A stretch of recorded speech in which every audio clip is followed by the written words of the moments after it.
তোলাবাজি এবং গুন্ডা দমন বিল গেরুয়া বাংলায় আর বরদাস্ত করা হবে না গুন্ডাগিরি। বিধানসভায় এই তোলাবাজি এবং গুন্ডা দমন সংক্রান্ত দুটি বিল পেশ হওয়ার কথা আজ।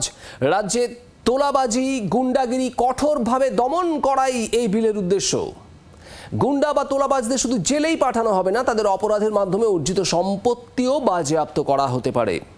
সমাজবিরোধী কার্যকলাপ রুখতে সর্বোচ্চ 12 মাস পর্যন্ত মানে 1 বছর আটকে রাখার ক্ষমতা থাকবে পুলিশের। আটকের আদেশ পর্যালোচনার জন্য বোর্ড গঠন করা হবে। মমিতা চক্রবর্তী আমাদের প্রতিনিধি রয়েছেন আমাদের সঙ্গে। মমিতা, এই তোলাবাজি এবং গুন্ডা দমন সংক্রান্ত যে বিল পেশ হতে চলেছে আজ, ঠিক কি জানা যাচ্ছে এখনো পর্যন্ত এই বিল সম্পর্কে?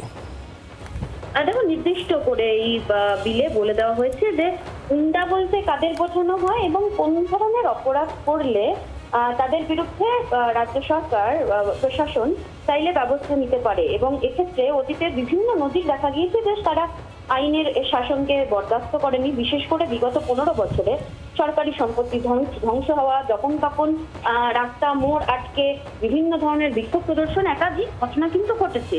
অপরাধ করা, তোলাবাজি করা, গুন্ডাগিরি করা তাকে বরদাস্ত করা হবে না, কঠোরভাবে সেটা দমন করা হবে। তার কথা কিন্তু ছত্রছত্রে এই বিলে উল্লেখ রয়েছে। সমাজ বিরোধী কার্যকলাপ রক্ষার জন্যই 12 মাস পর্যন্ত যারা চিহ্নিত হবেন তাদের সর্বোচ্চ শাস্তির নিদান দেওয়া রয়েছে। এবং আটকের জন্য যে বোর্ড গঠন হবে, সেই বোর্ডে কারা থাকবেন, সেই বোর্ডে হাইকোর্টের প্রাক্তন বিচারপতির নেতৃত্বে একটি বোর্ড গঠন হবে এবং সেক্ষেত্রে 3 সপ্তাহের মধ্যে একটি পর্যালোচনা রিপোর্ট এবং তার ভিত্তিতে শাস্তির নিদান রয়েছে। একাধিক ক্লজ রয়েছে এই বিলে, যেটা পুঙ্খানুপুঙ্খভাবে ব্যাখ্যা করা হয়েছে যাতে আইনের শাসন প্রতিষ্ঠা হয়, সমাজে শান্তি থাকে এবং সাধারণ মানুষ যাতে নিরাপদে থাকতে পারে। ধন্যবাদ মমিতা। রাজ্যমন্ত্রী অগ্নিমিত্রা পাল কি বলেছেন এই নিয়ে আপনাদের শোনাবো, আর কুণাল ঘোষ তিনি বা কি বলছেন শুনুন।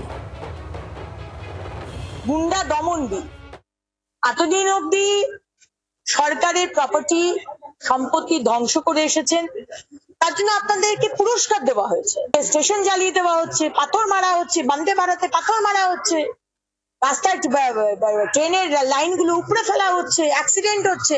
এগুলো চলতে পারে না। আপনার বাড়ি, আপনার জমি, সোনা দানা যা থাকবে আপনি যতটা করবেন, এক্সট্রা আমরা নেবো না, কিন্তু যতটা করবেন ক্ষতি তার ঠিক মূল্য ধরে আপনার সম্পত্তি আমরা নিয়ে নেব। মানুষকে কত রকম ভাবে দমন পীড়ন করা যায়, বিনা বিচারে আটক রাখা যায়, তার একেবারে নিদর্শন হচ্ছে এই বিল। আমি শুনলাম মাত্র নাকি 1.5 ঘন্টা সময় দেওয়া হয়েছে এই বিলে। এটা কারা এগ্রি করে এসছেন? স্পিকারের বসানো বিরোধী দলনেতা এগ্রি করে এসছেন, আত্মসমর্পণ করে দিয়েছে ওই জিপ চাটা ভিডিও জানোয়ারটা। আজ বিধানসভায় এই তোলাবাজি এবং গুন্ডা দমন সংক্রান্ত দুটি বিল পেশ হলে বিরোধীদের কি বক্তব্য থাকে সেদিকে তো অবশ্যই নজর। কুণাল ঘোষের বক্তব্য আপনারা শুনছিলেন।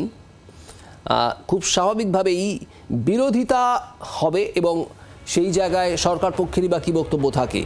গুন্ডা দমনের উদ্দেশ্যে যে বিল, সেখানে ঠিক কী কী বিধান থাকছে সেদিকেও নজর থাকবে। শুধুমাত্র তোলাবাজদের জেলে পাঠানোই নয়, তাদের অপরাধের মাধ্যমে অর্জিত সম্পত্তি সেটা বাজেয়াপ্ত করারও বিধান থাকবে। বাংলার আওয়াজ, বাঙালির আবেগ, জি 24 ঘন্টা।